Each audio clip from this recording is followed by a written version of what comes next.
Hi everyone, it's Hannah from Smart Girl Stories. A little while ago, I got to interview Joy Kolin of Giving Joy Grants. She is so awesome, and you're definitely going to want to check out our interview.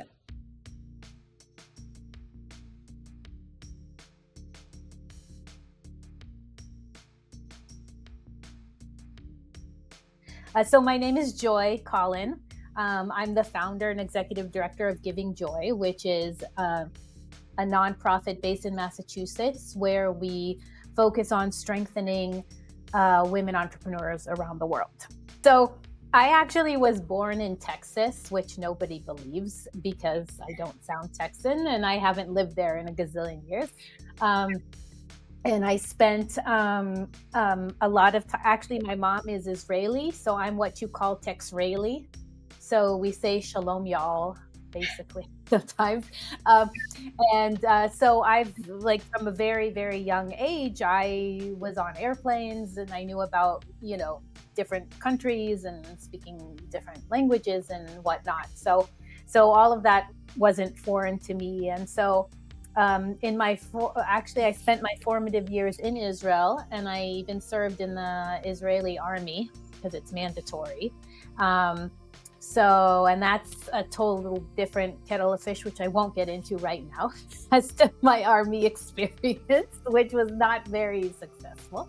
And then from there, I kind of always wanted to go into international relations or something related to travel and different people and all of that, again, coming from kind of this background. And I studied international relations, both my bachelor's and my master's degree. And actually, my first job out of college was I worked with the former president of Israel, Shimon Peres, at a Center for Peace.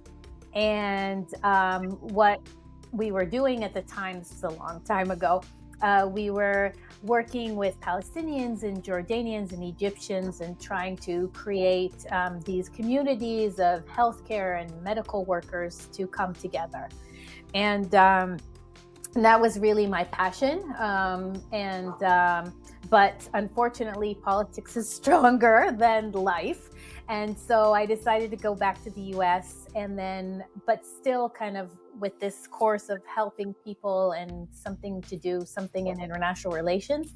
And so I ended up actually working more on democracy and governance projects in the Middle East. And then for the last decade now, I've actually worked in international public health organizations and managing and directing very large US government projects. So that focused on maternal and child health. And so that's kind of where I am now. And that was the kind of my background as to why I wanted to start Giving Joy.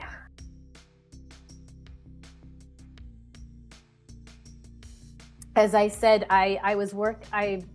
for over a decade now, 15 years, more, 20 years, sorry.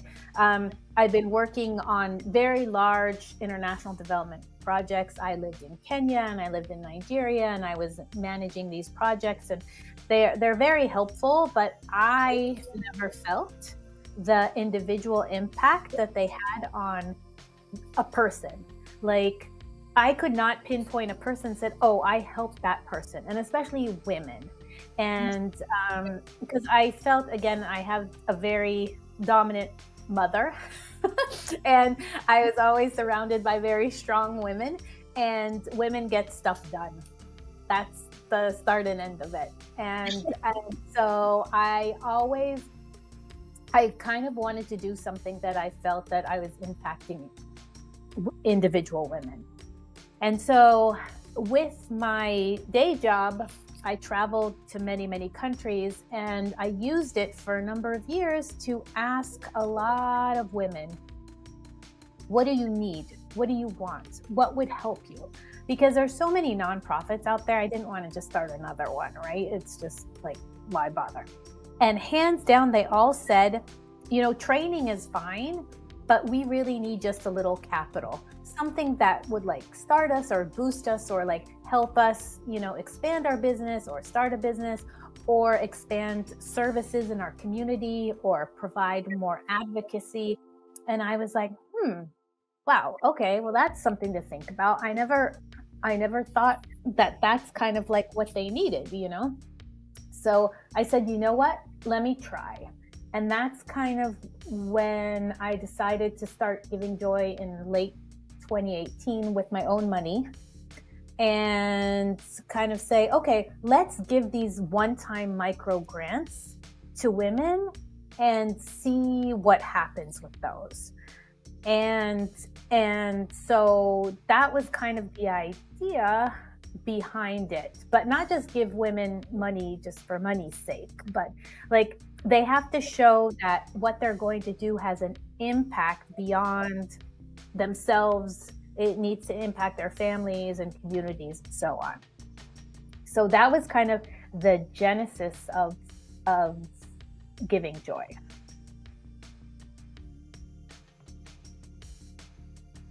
So a micro grant is a small amount of funding, usually between $500 and $5,000, but it can vary. That is basically provides individuals or an organization or a business with the support for specific project or activities. So usually when you talk about grants, they're large. You know, people talk about like, you know, $1 million grant or something like that, but that's not the case here. And usually the bigger the grant, the more extensive the application process is. Also, it's more competitive. So a lot of times, you know, with these U.S. government grants, for example, that I've worked on in the past, you had to submit very, very elaborate proposals with a lot of documents and whatnot. Here, actually, it's very simple. Our application is on our website, givingjoygrants.org. And there are a series of 8 questions, and you just have to answer them. And you can do it in any language because I use Google Translate to do that. So the micro grants basically, they really target a specific activity that the grantee has to do within 6 months. And so they sign a grant agreement with me. We go over it, and they have to actually implement the activities that we agreed upon.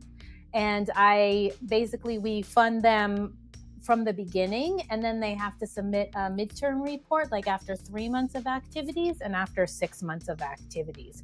So with the micro grants, basically, it's really, there's a low barrier to entry, meaning that in our case, I really wanted to have an impact on as many women as I could, and allow as many women as possible to actually apply. So in this way, what we say is any woman over 18. So sorry, Hannah, you have to wait a few more years. And any technical area or any field in any geography. And what we're looking for is basically innovation, creativity, and also that impact that I said. We call it the multiplier effect. So every dollar actually impacts more than one person. It's kind of cascades. So those are the things that are really important to us, how we give out the grants. And to date, we've awarded 82 grants in 25 countries. So this year, actually, the theme of our year is the power of 100. And we're trying to get to granting 100 grants by the end of 2025. So we have 18 to go. So that's really kind of so I think it's doable. But that's really what we're focusing on right now.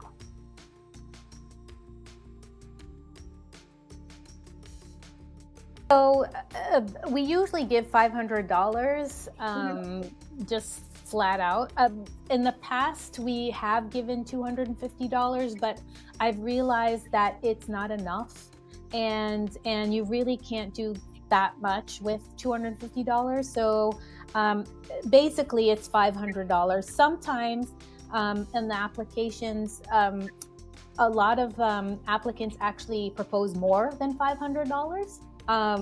And they're disqualified, or if their idea is really good, I email them and I would tell them, hey, we love your idea, but you budgeted for, $10,000 for this. The grant is 500. Did you do that on purpose? Do you want to change your budget? Is this idea actually still feasible? Can you do it for $500? So that's about the amounts. And then how do you manage the grant application process? Okay, that one is a doozy. So I'll try not to elaborate too much on it, but basically, as I said, our application is very, very simple and it's online. And so again, the last round, grant round, we got over 8,000 applications in 1 month, which is crazy. So even though they're short, it's a lot to review. So they apply online, and then it kind of gets dumped into this database, and that's how we then, myself and the board and volunteers, actually review these applications.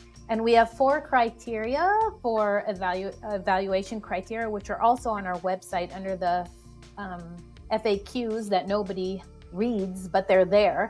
Not that I'm bitter, but they're there.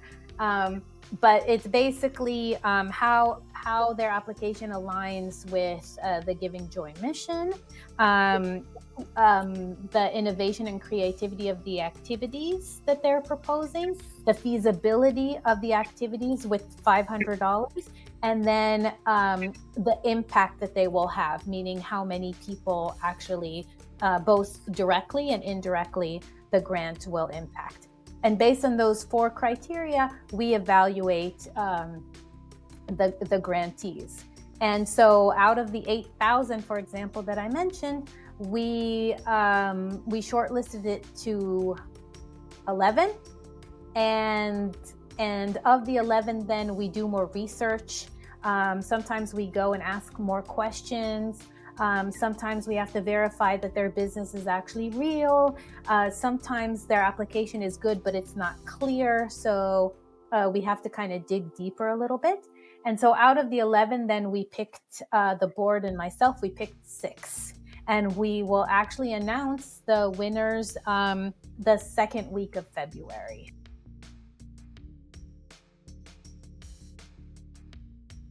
Well, they're quite a lot. As a micro grant program and as a nonprofit in general, I think the largest one is funding. I think any nonprofit you ask, it's funding, because it's all donor based. So if we don't have the money, we can't give the grants, right? So we're basically like a very, very small grassroots organization. We're all volunteers. We don't have permanent staff. It's basically me doing the day-to-day. And the board are also volunteers, but we're doing it out of love. The majority of the donations that we get go to the grants. So the more donations we get, the more grants we can give, and potentially larger ones too. So I think the number one challenge is money. Where do we get the donations from? How do we expand our supporters, our support circle? How do we get more people to know about us, and know what we're doing? And so we're reaching out to individuals and friends and family and network and all of that. And, one of the reasons why I love doing podcasts is because I get to meet people like you, Hannah, and then people hear about us, and kind of that's how we expand our reach. The second source of funding that we have is from women-owned businesses, which is really kind of our model of women helping women. And so that has taken quite a lot of time to get businesses on board, but I think we finally cracked that nut. It took at least over almost 2 years to do that, but I think we're there. So going back to your question about challenges, I think it's about the money. I think the second challenge, again, is related to that, is how do we get the word out about us? How do we package ourselves to show people who are not part of us what we do and why it's important, why it's different, and why it matters. So that is always also a struggle to also be, interesting and different and show the impact with numbers. And there's so much noise out there with like politics and the news and all that. And how do you stand out? How do you make people care enough to give, and still and like feel good about it? Because and that has been a challenge. I think that's a challenge for all nonprofits. So, have I solved our problems? No, but I'm working on it, and that's really what I do day to day.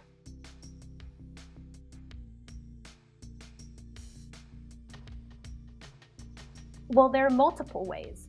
First of all, of course, you can donate, and we very much appreciate that. You can go to our website, givingjoygrants.org, and it's very simple. There's a button that says support our work, and you can just go there and boom. You can either do it one time, monthly, annually. You can actually have a donation after a person.